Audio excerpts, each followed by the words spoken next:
Herkese merhabalar. Kanalıma ve mutfağıma hoş geldiniz. Bugün sizlere nefis bir borcam pastası tarifiyle geldim. Yapımı oldukça pratik, lezzeti şahane bir tarif. Kullandığım malzemeler videonun açıklama kısmında mevcut. Bu arada beni hangi şehirden izlediğinizi videonun yorumlar kısmında belirtirseniz çok mutlu olurum. Ben sözü daha fazla uzatmadan hemen tarifimizin yapımına başlamak istiyorum.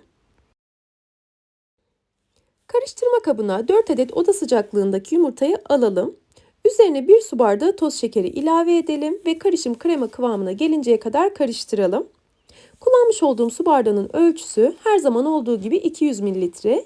Yani evlerimizde olan klasik su bardaklarından. Bu iki malzemeyi güzel bir şekilde çırpmak oldukça önemli. Ortalama 4 dakika boyunca mikserin orta devrinde çırptım ve karışım beyazlayıp krema kıvamına geldi gördüğünüz gibi. Güzel bir şekilde çırpılması oldukça önemli. Böylelikle yumurtanın kokma ihtimalini, piştikten sonra kokma ihtimalini düşürmüş olursunuz fazlaca çırparak ve kekinizin güzel bir şekilde kabarmasını sağlarsınız.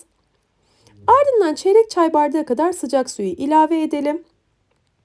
Artık kuru malzemeleri ekleyebiliriz. 1 su bardağı un, ayrıyeten 1 dolu yemek kaşığı un ilave ettim. 1 su bardağından biraz fazla un eklemiş oldum. Yani şöyle ne kadar koyduğumu da net bir şekilde göstermek istiyorum. 1 tatlı kaşığı hamur kabartma tozu ve 1 paket vanilya ekledim. Son olarak da 2 yemek kaşığı kadar da kakaoyu ekleyerek eledim. Bu malzemeleri eleyerek eklemenizi öneririm. Kek tariflerinde genelde eleyerek eklerim. Ben de size de öyle yapmanızı öneririm. Bu kuru malzemeleri de ekledikten sonra çok uzun süre çırpmayalım. Malzemeler homojen hale gelecek şekilde mikserin yüksek devrinde çırpalım. Sonrasında spatula ile toparlayacağım. Çok uzun süre çırpmıyorum. Tüm çırpma süremi bu aşamada gösterdim. Tabii biraz hızlandırılmış halini gösteriyorum sizlere. Çok uzun süre çırpmaya devam edersem hacmi söneceği için malzemeler birbirine girişince çırpmayı sonlandırdım ve şöyle spatula ile toparlıyorum. İçerisinde kuru malzeme de kaldıysa iyice içerisine girişsin diye, homojen bir hale gelsin diye. İstediğimiz kıvam tam olarak bu şekilde. Sizlere de yakından göstereyim. Şöyle dikdörtgen bir borcamın içerisine yağladım, katı yağla. Dikdörtgen borcamı da hazırladım. Bu ölçülerle kare borcama biraz kalın gelebilir. Tabii ki kare borcamda da yapabilirsiniz ama pastanız birazcık kalın olur. Bence en ideal olanı bu şekilde dikdörtgen bir borcamda hazırlamak. İçerisini yağladığımız borcama karışımı alalım. Diğer tarafta fırınımı 180 derecede ısıttım. Karışımı hazırlarken önceden ısıtmış olduğumuz 180 derecelik fırında pişireceğiz kekimizi. Kek harcını borcama aldıktan sonra her yerine eşit bir şekilde dağılması için ve içerisindeki hava kabarcıklarının çıkması için şöyle birkaç defa tezgaha vuralım. Görüyorsunuz üst kısmında kabarcıkların çıktığına dair ibareler oluyor. Sonrasında fırına götürüyorum. Benim fırınımda 180 derecelik fırında 20 dakikada pişti. Güzel bir şekilde pişip pişmediğini şöyle bir kürdanla test edebilirsiniz. Fırından almadan önce test edin. Ben çıkardıktan sonra sizlere göstermek için test ettim. Çıkarmadan önce de test etmiştim. Şöyle bir 15 dakika kadar dinlendirdim. Ilık hale geldi. Sıcağı çıktı kekimin. Sonrasında üzerine 1 su bardağı süt ekliyorum. Kekin her yerini sütle ıslatıyorum.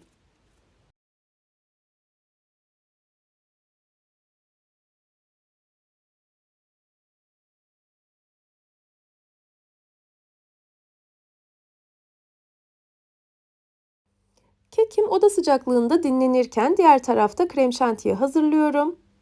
Karıştırma kabına 2 paket toz krem şantiyi aldım. Üzerine de 1,5 su bardağı soğuk sütü ilave ediyorum. Biraz koyu kıvamlı olması için süt miktarını biraz az kullanıyorum. Normalde 1 paket krem şantiye 1 su bardağı süt olarak hazırlanır genelde tariflerde. Fakat ben 2 paket için 1,5 su bardağı süt kullandım. Yine su bardağı ölçümü 200 mililitre. Sonrasında kıvam alıncaya kadar çırpıyorum.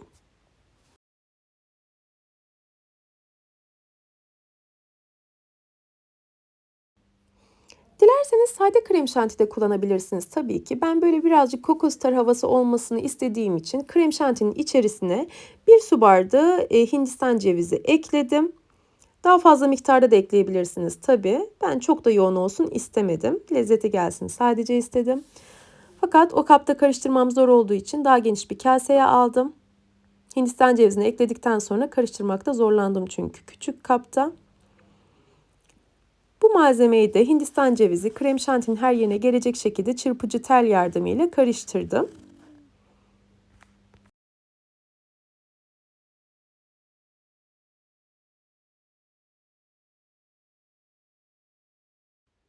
Tamamen soğuyan kekin üzerine artık krem şantiyi ilave edebiliriz. Kekimizin tamamen soğuması önemli.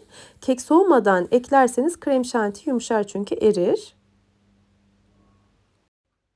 Kekin her yerine gelecek şekilde krem şantiyi dağıtalım. Şöyle kaşıkla dağıtmak daha kolayıma geldi. Onun için spatulayı bıraktım ve bir yemek kaşığı yardımıyla dağıttım. Üzerini düzelttikten sonra bu şekilde buzdolabına kaldırabilirsiniz. Üzerine çikolata ganaj hazırlayacağız çünkü. O sırada dinlensin. Bir paket yani 200 mililitre kremayı ısıtalım, bir tane sos tenceresine alarak kaynama noktasına gelinceye kadar ısınsın. Tam anlamıyla kaynamasın ama. Üzerine 200 gram çikolata ekledim. Ben sütlü çikolata ekledim. Sütlü bitter karışık ya da sade bitter de kullanabilirsiniz. Kremanın ısısıyla çikolatalar hemen eriyecektir zaten.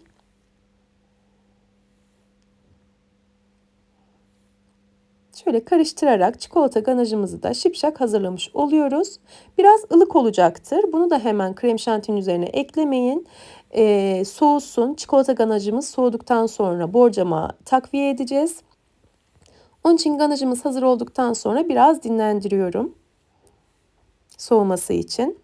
Soğuduktan sonra borcamı alıyorum ve artık çikolata ganajı da üzerine dağıtıyorum. Çikolata ganaj yerine normal hazır toz çikolata sosları oluyor sütle hazırlanan. Ondan da hazırlayabilirsiniz tabii ki. Ama ben ganajı bu tarz borcam pastalarına çok yakıştırıyorum. Genelde kremayla ve çikolatayla hazırlıyorum. Bu diğer alternatifi de sizlerle paylaşmak istedim. Çünkü yorumlarda yazabiliyorsunuz toz paket çikolata sosla yapsak olur mu diye. Tabii ki olabilir. O da gayet lezzetli ve sunumu güzel olacaktır. Her yerini kapatacak şekilde çikolata ganajımızı da dağıtalım. Aslında yapımı çok uğraştırıcı değil. Gördüğünüz gibi kek kısa sürede pişiyor. Sonrasında üst malzemeleri de kısa sürede hazırlanıyor. Tabii ki bekleme süreleri var ama diğer pastalara göre çok uğraştırıcı değil bence. Benim yapmaktan keyif aldığım pasta türlerinden biri. Akşamdan yapıp ertesi günde servis edebilirsiniz. Çok daha lezzetli olur. Bu tarz pastalar dinlendikçe daha lezzetli oluyor. Eğer gün içerisinde servis edecekseniz ganajı ekledikten sonra en az 3-4 saat dinlendirmenizi öneririm. Ben 4 saat kadar dinlendirdikten sonra dilimleme işlemine geçtim. Dilimlerken de daha muntazam görünmesi için her bir bıçak darbesinde bıçağımı temizliyorum peçeteyle. Ki alt kısımdaki krem şanti üste çok fazla gelmesin. Dilimlerken zaten ister istemez biraz çıkıyor ama eğer bıçağı temizlemezsem çok daha farklı, çok daha çirkin bir görüntü olur bence. Bıçağınızı temizleyin onun için. Sade bir şekilde de servis edebilirsiniz tabii ki. Ben parça fındıkla süsledim. Hindistan cevizi, ceviz, fıstık ve benzeri malzemelerle de süsleyebilirsiniz. Görselliği çok daha güzel olacaktır böylelikle. Üzerini süsledikten sonra servis edebilirsiniz. Ben şöyle servis ettikten sonraki halini de göstereceğim sizlere iç dokusunu. Sunumu da lezzeti de gayet güzel oluyor. Ben denediğiniz takdirde çok beğeneceğinizi düşünüyorum. Şöyle içi nemli nemli, yumuşacık, nefis bir pasta oluyor. Umarım tarifimi denersiniz ve beğenirsiniz. Eğer tarifimi buraya kadar izlediyseniz ve beğendiyseniz aşağıda yer alan beğen butonuna tıklarsanız çok mutlu olurum. Ve hala kanalıma abone değilseniz yine aşağıda yer alan abone ol butonuna tıklayarak yanındaki bildirim ziline basarsanız yeni tariflerimden anında haberdar olabilirsiniz. Yeni tariflerde görüşmek ümidiyle sağlıkla ve afiyetle kalın. Hoşça kalın.